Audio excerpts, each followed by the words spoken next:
Hello बच्चों, good afternoon. Online studies के लिए मैंने क्या सोचा है कि मैं जो है वीडियो रिकॉर्ड करके, ठीक है, वो आपको भेज दूँ। वैसे तो आपको देखो इंटरनेट पे भी बहुत सारी वीडियोस मिल जाएंगी हर एक टॉपिक की, लेकिन एक थोड़ा सा जैसे अगर आप मेरी सुनोगे, मेरी बनाई हुई वीडियो, मेरी पढ़ाई हुई वीडियो अगर आप देखोगे तो थोड़ा सा जो है ज़्यादा समझ में आएगा। हम अपना सिलेबस जो है उस हिसाब से चलते रहेंगे जो हमारा सिलेबस है, ठीक है। और आप लोग मुझसे जो है कनेक्ट भी रहोगे, ठीक है, क्योंकि हमारी जो है कंट्री में मेन जो है इंटरनेट की प्रॉब्लम रहती है और रहेगी। तो ये करके देखते हैं, और मुझे आशा है कि आप लोग जो है इसको वीडियो को जो भी मैं बनाऊंगी उसको आप अच्छे से देखेंगे और समझेंगे, और जो कहीं पे भी जिसको भी डाउट हो वो मुझसे पूछ सकता है, ठीक है। तो सबसे पहले जो है हम स्टार्ट करते हैं कि फिज़िक्स क्या है, ठीक है। तो यहाँ पे देखिए, ये बुक में मैं आपको जूम करके इसकी डेफिनेशन दिखा रही हूँ।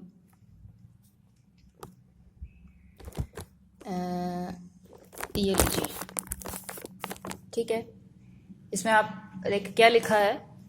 Physics as we know is a branch of science, ठीक है। आपको पता है ये साइंस की एक शाखा है, ब्रांच है, ठीक है। अब इसमें क्या होता है, फिजिक्स करती क्या है, it deals with study of nature and natural phenomena. ये किस चीज की स्टडी की जाती है इसमें, फिजिक्स में क्या पढ़ा जाता है, नेचर और नेचुरल फिनोमिना के बारे में। नेचर आपको पता है प्रकृति होती है, ठीक है। और नेचुरल फिनोमिना मीन्स कि प्रकृति में जो भी कुछ घट रहा है, जो भी घटनाएं हो रही हैं छोटी से छोटी, ठीक है, उन सब के बारे में हम फिजिक्स में पढ़ते हैं, ठीक है। तो मतलब हर एक चीज ही आ गई फिजिक्स में, ठीक है। प्रकृति क्या है और प्रकृति में जो भी घट रहा है उसके पीछे क्या कारण है, क्यों घट रहा है, वो किस तरह से घट रहा है, क्या क्या चीज़ें हैं उसमें इन्वॉल्व, वो सब कुछ जो है फिजिक्स में स्टडी किया जाता है, ठीक है। बहुत ही बड़ी जो है ब्रांच है ये फिजिक्स। तो ये इसका डेफिनेशन हो गया, ठीक है। अब आपको इसका मीनिंग पता लग गया, नेचुरल फिनोमिना का मीनिंग क्या होता है, ठीक है। अब आगे देखिए, फॉर एग्जाम्पल आप इस डेफिनेशन को, जो फिजिक्स की डेफिनेशन दी है मैंने, इसको आप अपनी कॉपी में नोट कर लीजिएगा, ठीक है। इसके बाद देखिए, जैसे फॉर एग्जाम्पल, इसका जैसे कोई एक नेचुरल फिनोमिना का एग्जाम्पल ले रहे हैं हम, यहाँ पे एक उदाहरण ले रहे हैं।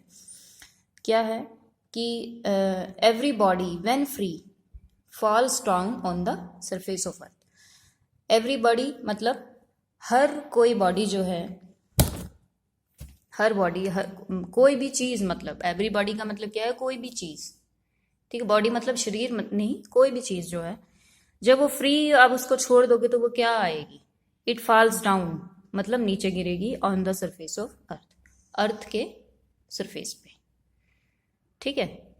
कुछ भी चीज आप ऊपर से खड़े होकर के गेंद छोड़ो, ठीक है, तो वो जो है नीचे आएगी। वो क्यों आती है, ठीक है, ये आपको पता होगा। जो पृथ्वी का गुरुत्वाकर्षण बल होता है उस वजह से वो नीचे आती है, ठीक है। तो एक एग्जांपल हमने यहाँ पे ये नेचुरल फिनोमिना का क्या लिया, a body which is falling freely, ठीक है।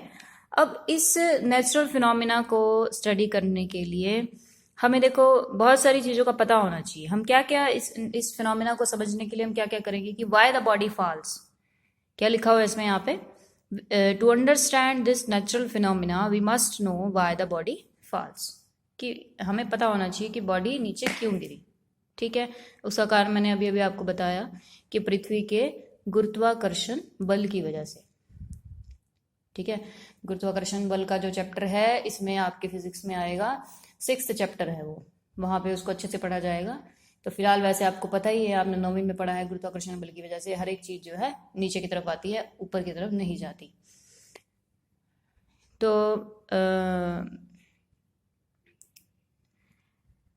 हाँ, तो अब ये जो गुरुत्वाकर्षण बल है ये किस में पढ़ा गया, ये फिजिक्स में ही तो पढ़ा गया, ठीक है, तो हम फिजिक्स में क्या पढ़ रहे हैं, ये जो हमारा नेचुरल फिनोमिना है बॉडी का गिरना नीचे, उसका कारण जान रहे हैं। हमें पता होना चाहिए कि बॉडी क्यों गिरी। ठीक है, तो उसका जो कारण है वो फिजिक्स के अंदर ही पढ़ा जाएगा। आगे क्या लिखा है इसमें, विद, ये क्या लिखा है इसमें, with what velocity does the body fall. ठीक है, कितनी वेलोसिटी, वेलोसिटी का मीनिंग आप यहाँ पे नोट कर लीजिए, गति, गति, चाल, वेग, एक ही बात है। कॉपी लीजिए, इसका मीनिंग नोट कर लीजिए। ये बड़े ही कॉमन से शब्द हैं, बार बार आपकी इसमें यूज होंगे। ठीक है, तो ये क्या कह रहा है कि कितनी गति से कितनी उसकी स्पीड थी जब वो नीचे गिरी। ठीक है, नेक्स्ट क्या है, is this velocity a constant, क्या जब वो नीचे गिर रही थी उसकी जो गति थी वो कांस्टेंट थी। ठीक है, हमें नहीं पता थी कि नहीं थी, वो तो हम जब उस फिनोमिना को स्टडी करेंगे फिजिक्स में, उसके बारे में पढ़ेंगे, तब हमें पता लगेगा। ठीक है, तो हम क्या करना चाहते हैं, इन सब प्रश्नों के उत्तर जानना चाहते हैं फिजिक्स पढ़ के। नेचुरल फिनोमिना हमने एक ले लिया और उसके बारे में हम ये सब चीज़ें जानना चाहते हैं। ठीक है, कि वो बॉडी क्यों गिरी, उसकी चाल क्या थी जब वो नीचे गिरी, क्या वेलोसिटी थी, और क्या उसकी जो वेलोसिटी है, उसकी जो चाल है वो कांस्टेंट है। कांस्टेंट नोट कर लीजिए आप, कांस्टेंट का मीनिंग होता है फिक्स। ठीक है, मतलब ऐसा तो नहीं है कि भाई वो पहले उसकी जो है ऊपर, जब थोड़ी ऊपर थी बॉडी, उसकी स्पीड 10 थी, फिर 5 हो गई, फिर 2 हो गई, ऐसा तो नहीं है। ठीक है, या फिर उसकी फिक्स ही थी, मतलब कांस्टेंट थी। कांस्टेंट का मतलब आप नोट कर लीजिए फिक्स, एक जैसी। ठीक है, कि भाई जो है शुरू से अंत तक जो उसकी जो वेलोसिटी थी वो 10 की 10 ही थी। और क्या क्वेश्चन का आंसर जानना चाहेंगे हम, what is the time taken by the body to reach the ground, body को नीचे जमीन पर आने में कितना टाइम लगा। ठीक है, कितने टाइम में वो नीचे आई। Does this time depend upon the mass of body, क्या जो ये टाइम लग रहा है ये बॉडी के मास पर डिपेंड कर रहा है। ठीक है, मतलब अगर आप कोई बहुत भारी चीज फेंक रहे हो और एक उससे हल्की चीज ले रहे हो, तो क्या दोनों को नीचे पहुंचने में बराबर टाइम लग रहा है। ये भी हमारे मन में जो है क्वेश्चन उठ सकता है। ठीक है, एंड सो, ठीक है, और भी बहुत सारे सवाल जो है इससे हमारे मन में उठ सकते हैं, बहुत सारे प्रश्नों के उत्तर जो है इसमें जाने जा सकते हैं। तो अब इन सब के लिए हमें क्या करना पड़ेगा, इन सब क्वेश्चंस का आंसर पता करने के लिए हमें क्या करना पड़ेगा। देखो इसमें क्या लिखा हुआ है, to answer all these questions measurements of distance, time, mass etcetera are essential. ठीक है, इन सब बातों का जवाब देने के लिए हमें क्या करना पड़ेगा, मेजरमेंट का मतलब होता है मापना। ठीक है, इसको आप नोट करिए बेटे, जो जो वर्ड्स मैं आपको बोलती जाऊंगी आप उसको एक कॉपी में लिख लो, उसका मीनिंग लिख लो साथ में। ठीक है, तभी जो है ये जो वर्ड्स हैं आपके धीरे धीरे दिमाग में बैठते चले जाएंगे, और कभी आपको देखना पड़े तो आप बाउंस कॉपी में देख सकते हो। ठीक है, मेजरमेंट आप नोट कर लीजिए। तो इन सब क्वेश्चनों का आंसर जानने के लिए हमें क्या करना पड़ेगा, measurement of distance, time and mass etcetera are essential. Essential का मतलब होता है जरूरी। ठीक है, तो इन सब चीज़ों का जो मापना है उनकी मेजरमेंट जो है वो जरूरी है। किस किस की, डिस्टेंस की, हमें डिस्टेंस मापना पड़ेगा, टाइम देखना पड़ेगा, हमें बॉडी का मास देखना पड़ेगा। मास क्या होता है, मास लिखो, मास का मतलब लिखो कॉपी में। मास का मतलब है बॉडी का भार, कितनी भारी है वो, कितना वेट है उसका।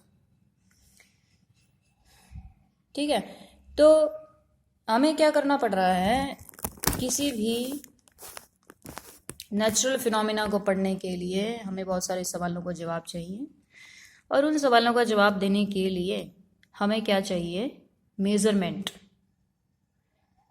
हमें क्या पड़ रही है, मेजरमेंट की जरूरत पड़ रही है। ठीक है, हमें टाइम देखना पड़ेगा घड़ी से, हमें जो है स्केल से या किसी और चीज़ से जो है बॉडी की हाइट मापनी पड़ेगी। अगर हमें मास देखना है, वेट देखना है, तो हमें कोई जो है तकड़ी चाहिए होगी, बैलेंस चाहिए होगा।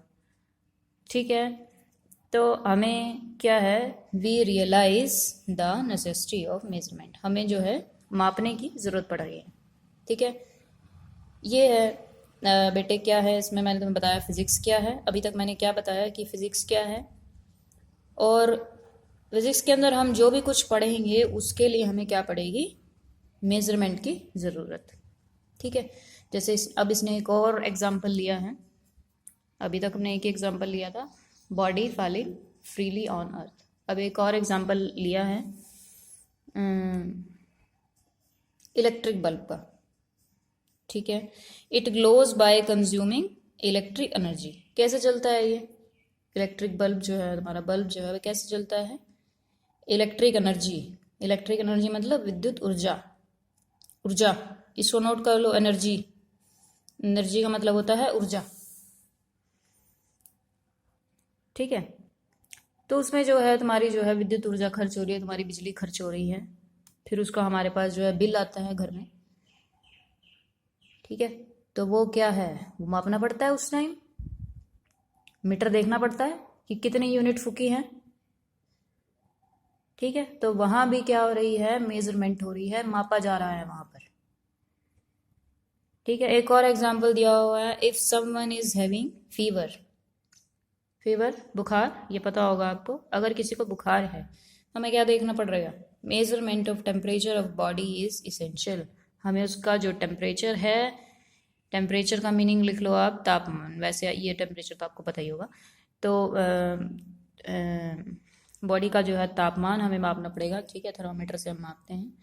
तो जो है हर एक चीज़ में, हर एक सवाल का जवाब देने के लिए हमें कुछ ना कुछ जो है मेजरमेंट के, कुछ ना कुछ मापने की ज़रूरत पड़ रही है।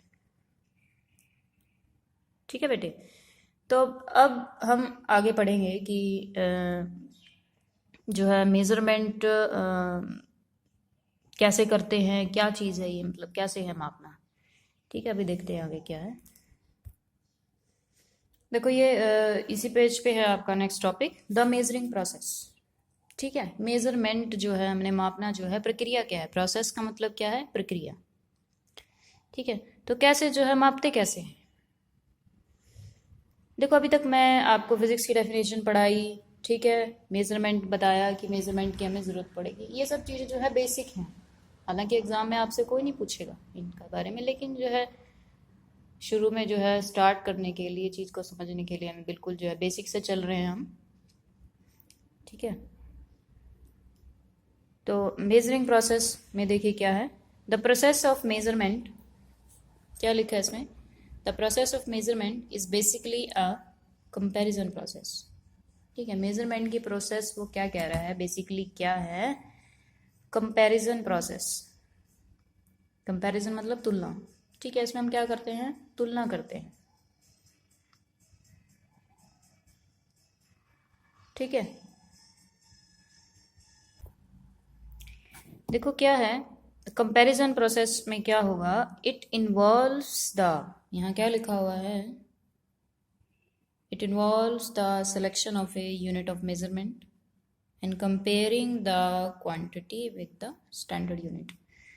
ठीक है, हमें क्या करना पड़ेगा, हमें जो है एक यूनिट ऑफ मेजरमेंट सेलेक्ट करनी पड़ेगी। ठीक है, यूनिट का मतलब होता है मात्रक, या हमने 10th में पढ़ा हुआ है, बहुत सारी चीज़ों के मात्रक भी मैंने आपको याद करवाए थे उस टाइम। तो कि हम जो है, मान लिया हम कोई लेंथ माप रहे हैं, ठीक है, तो हमें वो देखना पड़ेगा कि हम उसको किस में माप रहे हैं, क्या हमने उसकी यूनिट, यूनिट का मतलब लिखिए आप अपनी कॉपी में, मात्रक। तो हमें देखना पड़ेगा कि यूनिट कौन सी लेनी है, हमने मात्रक कौन सा लेना है। लेंथ को हम मीटर में मापना चाह रहे हैं, या हम सेंटीमीटर में माप रहे हैं, या इंच में चाह रहे हैं। ठीक है, तो वो हमें सेलेक्ट करनी पड़ेगी। और उसके बाद क्या करना है हमने, comparing the quantity with the standard unit.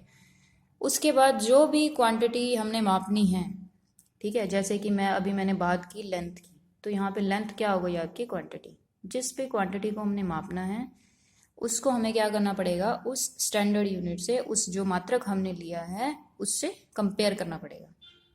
ठीक है, इसका मैं एग्जांपल ले लेती हूँ, फिर आपको जो है एकदम से समझ में आ जाएगा कि मैं क्या कह रही हूँ।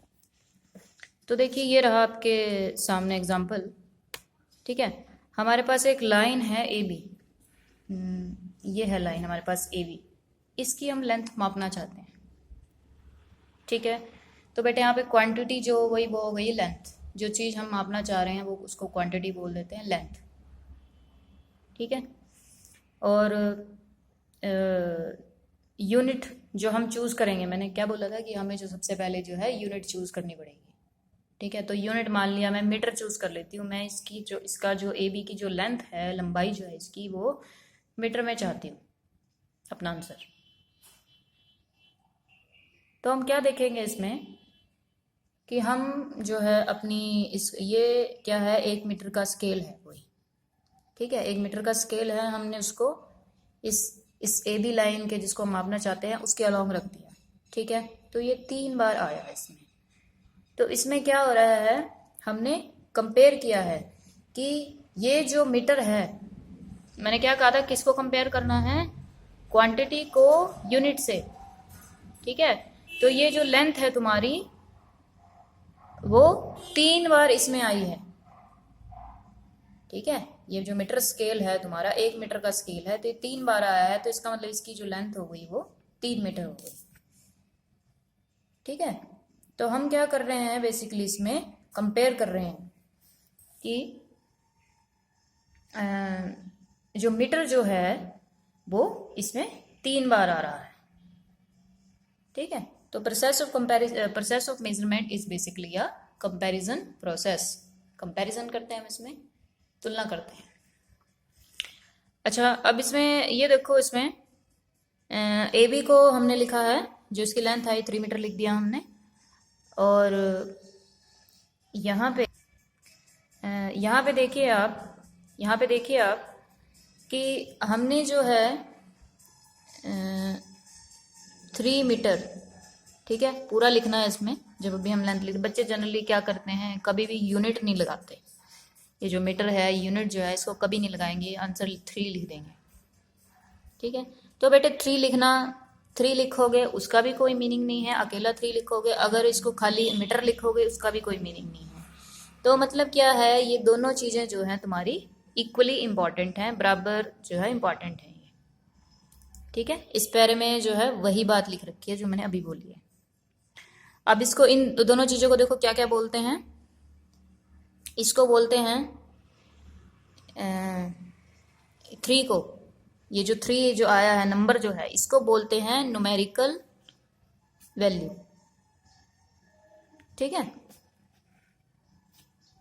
न्यूमेरिकल वैल्यू, और इसको जो है हम n से लिख देते हैं, और multiply by size of its unit. ठीक है, साइज ऑफ इट्स यूनिट की बजाय आप यूनिट लिख लो। तो यूनिट क्या है हमारी, यहाँ पे मीटर है। ठीक है, और इसको जो है हम फॉर्मूला जब हम लिखते हैं तो यू से लिख देते हैं। ठीक है, इन दोनों को जो कंबाइन करके, न्यूमेरिकल वैल्यू को और यूनिट को, इन दोनों को कंबाइन करके जो बनता है उसको हम बोलते हैं क्यू। क्यू को क्या बोला है, क्यू का क्या मतलब है, मैग्नीट्यूड। ठीक है, तो क्यू क्या है तुम्हारा, मैग्नीट्यूड। एन हो गई तुम्हारी न्यूमेरिकल वैल्यू, और यू हो गई तुम्हारी यूनिट। ठीक है, तो magnitude is equal to numerical value multiply by unit. ठीक है, तो